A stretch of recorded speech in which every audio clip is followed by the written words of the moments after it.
নতুন হয়ে থাকেন এবং চ্যানেলটি যদি আপনারা এখন পর্যন্ত সাবস্ক্রাইব না করে থাকেন তাহলে অতি শীঘ্রই চ্যানেলটিকে সাবস্ক্রাইব করে বেল বাটনটি বাজিয়ে দিন। চলুন বন্ধুরা, সময় নষ্ট না করে ভিডিওর বিস্তারিত আলোচনা করি।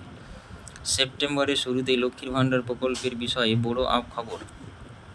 প্রতি মাসের মতো এই মাসেও পশ্চিমবঙ্গের 25 বছরের বেশি মহিলারা 1000 থেকে 1200 টাকা পেতে চলেছে। মুখ্যমন্ত্রী মমতা বন্দ্যোপাধ্যায়ের পরিবর্তিত এই স্কিমটির অধীনে শীঘ্রই মহিলাদের ব্যাংক অ্যাকাউন্টে সরাসরি আর্থিক সহায়তা প্রদান করা হবে।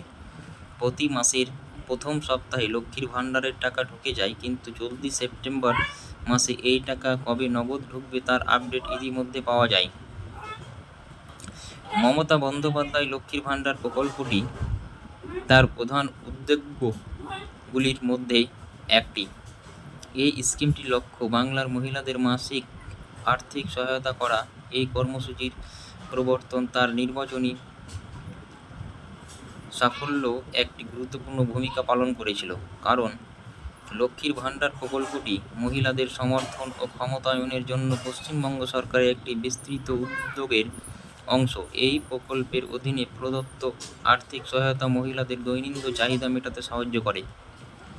এই মুহূর্তে দাঁড়িয়েই লক্ষ্মীর ভাণ্ডার প্রকল্পের অধীনে পশ্চিমবঙ্গের 2 কোটিরও বেশি মহিলা এতদিন প্রতি মাসে 500 থেকে 1000 টাকা পর্যন্ত আর্থিক সহায়তা পেতেন, কিন্তু সম্প্রতি মূল্যস্ফীতির দিকে তাকিয়ে একটি সাম্প্রতিক ঘোষণায় এই পরিমাণ বৃদ্ধি করা হয়েছে। সাধারণ শ্রেণীর মহিলারা এখন প্রতি মাসে 1000 টাকা পাবেন, আর তফসিলি জাতি এবং উপজাতি মহিলারা 1200 টাকা পাবেন।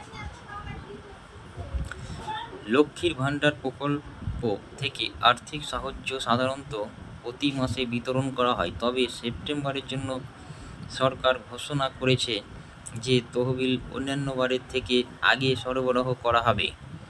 মুখ্যমন্ত্রী মমতা বন্দ্যোপাধ্যায় নির্দিষ্ট করেছেন যে সুবিধাভোগীরা তাদের লক্ষ্মীর ভাণ্ডারের টাকা 1 থেকে 8 সেপ্টেম্বরের মধ্যে পেয়ে যাবেন। হ্যালো বন্ধুরা, আমার ভিডিওটি যদি আপনাদেরকে ভালো লেগে থাকে এবং আপনারা যদি আমার চ্যানেলে নতুন হয়ে থাকেন এবং চ্যানেলটিকে যদি আপনারা এখন পর্যন্ত সাবস্ক্রাইব না করে থাকেন তাহলে অতি শীঘ্রই চ্যানেলটিকে সাবস্ক্রাইব করে বেল বাটনটি বাজিয়ে দিন এবং নতুন নতুন ভিডিও এবং নতুন নতুন খবর সবার আগে পাওয়ার জন্য। থ্যাংক ইউ বন্ধুরা।